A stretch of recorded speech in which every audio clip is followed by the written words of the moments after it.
leading a new generation of Republican. This is the Grand New Party Update.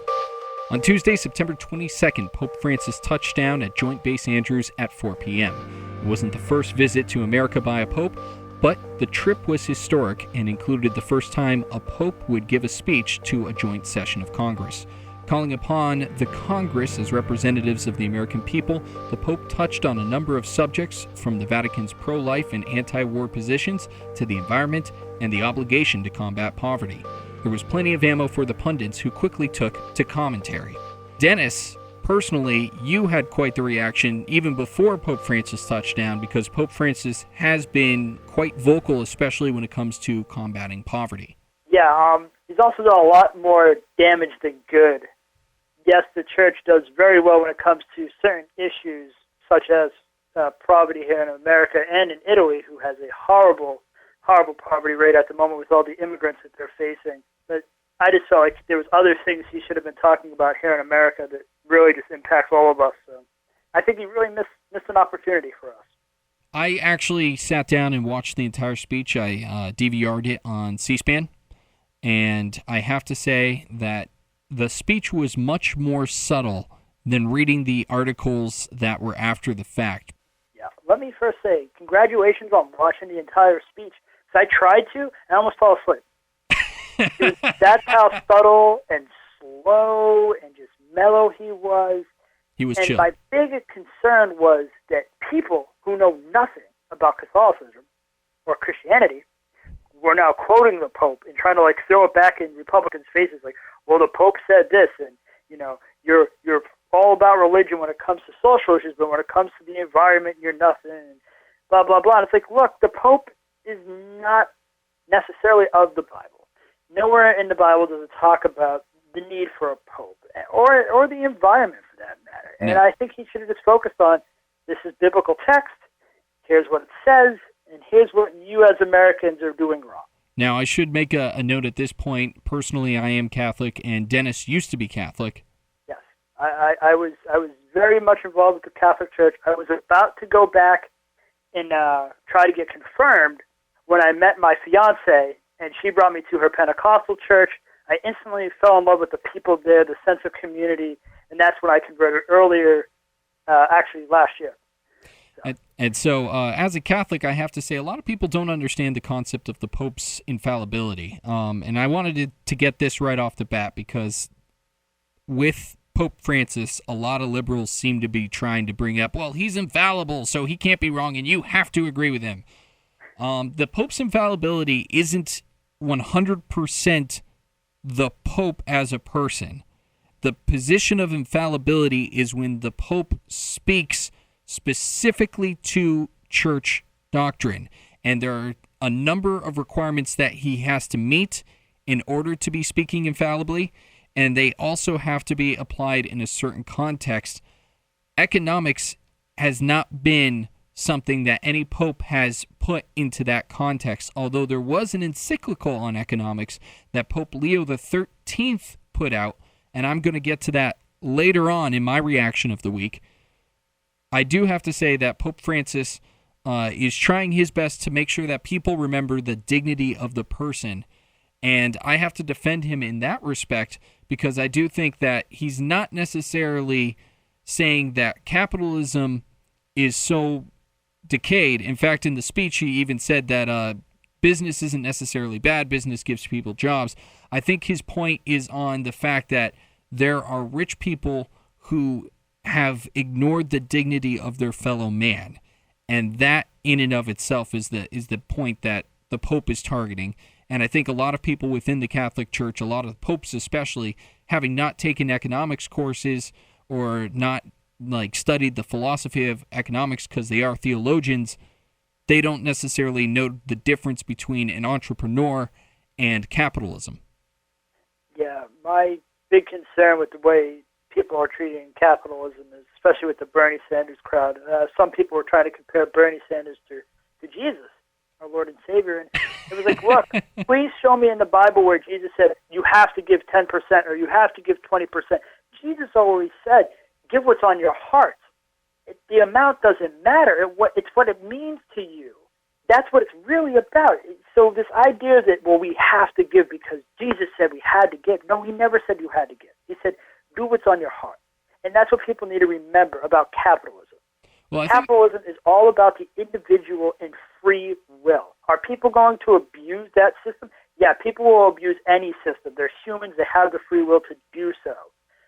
But you got to remember, there are good people that won't abuse the system, and for those good people, it really helps out everyone. Capitalism is the only economic system that helps out the rich, the poor, the middle class. It doesn't matter. You are born all equal with whatever talents and gifts God gave you, and you're an equal playing field, and that's what capitalism does. Socialism takes all that free will and that stuff away from you. You're no longer equal. You're all just going to give to a certain group of people, and they're going to do whatever they want for the greater good, no matter what the greater good is or isn't. Well, I will note that in all the talk about Jesus combating wealth, if you really read the Bible, in my mind, from what I've seen, what I've read, if you really read the Bible, Jesus never says it's a crime to be wealthy. He says it's a sin to focus on wealth above the virtue of loving your fellow man, above the virtue of loving God. And it's all about where you place the priorities. So being rich isn't necessarily a sin. It's just when you're rich, you have so many priorities based upon your wealth that it's often easy to forget about God, your fellow man. And I think that's what he's talking about when it becomes, it's hard for the rich to pass. It's easier for a camel to pass through the eye of a needle than it is for a rich person to go to heaven. It's because the priorities get so messed up for some of these people once they acquire that amount of wealth. Yeah, no, that's actually spot on to what we've been teaching in church. But it's just I do want to note that Pope Francis from South America. Yes. And he's in an interesting position. I think any pope's in an interesting position because you're a religious leader of an international movement and you're a political leader of the world's smallest nation. To my knowledge, the world's smallest nation, Vatican. The Vatican. I've been there. And, well, I haven't, so you got that one up on me. And you're basically a worldwide citizen because you're the head of this international movement. And that kind of places him in a different regard or different priorities than the members of Congress or even the White House. And that's why I think he takes certain priorities differently than members of the political nation of America, which has different, goals or different things that it needs to manage.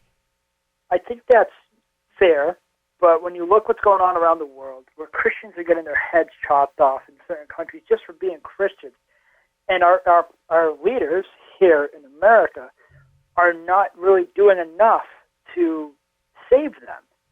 And, you come here and there's allegations about a certain group of people selling human body parts for profit. I just feel like those issues should come before, not necessarily fact-based issues like global climate change.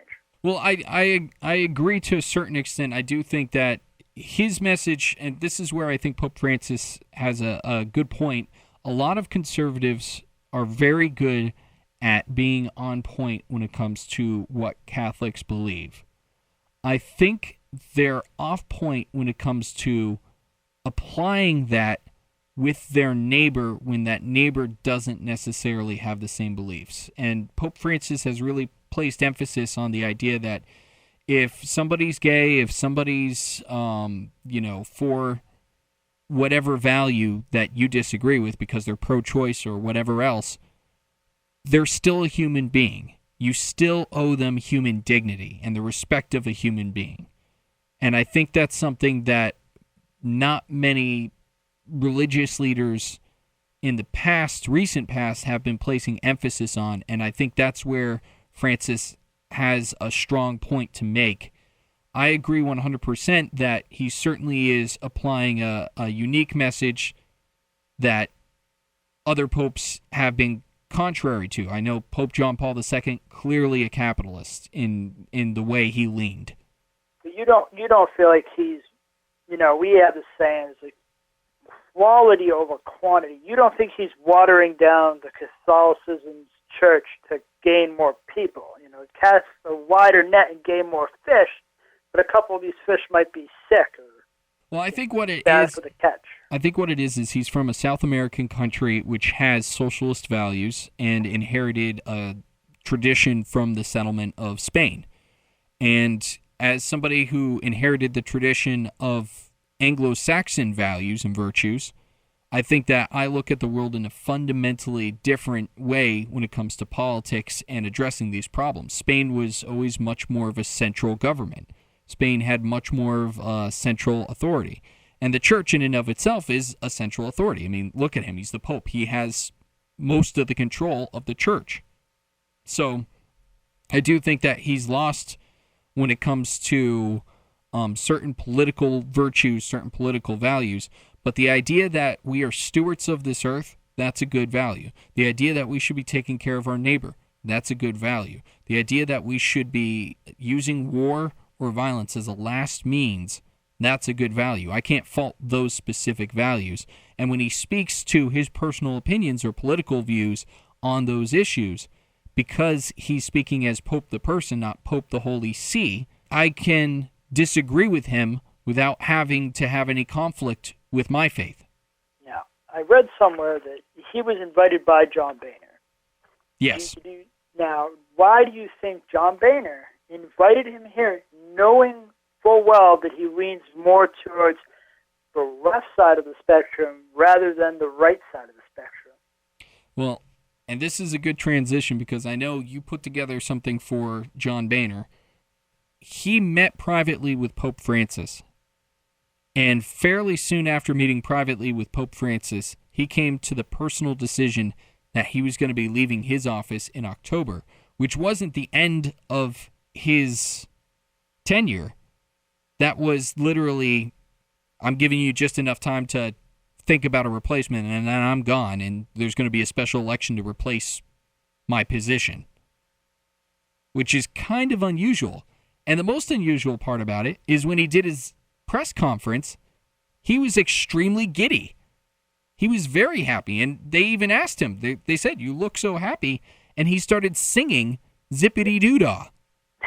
He started singing from the Disney movies. So, I mean, like, the fact that he was that happy about it, to me, suggests that he had a personal conversation with Pope Francis about how he was feeling, and I think Pope Francis gave him some advice, which made him feel very good about his personal decision to leave, which he had been considering since last year.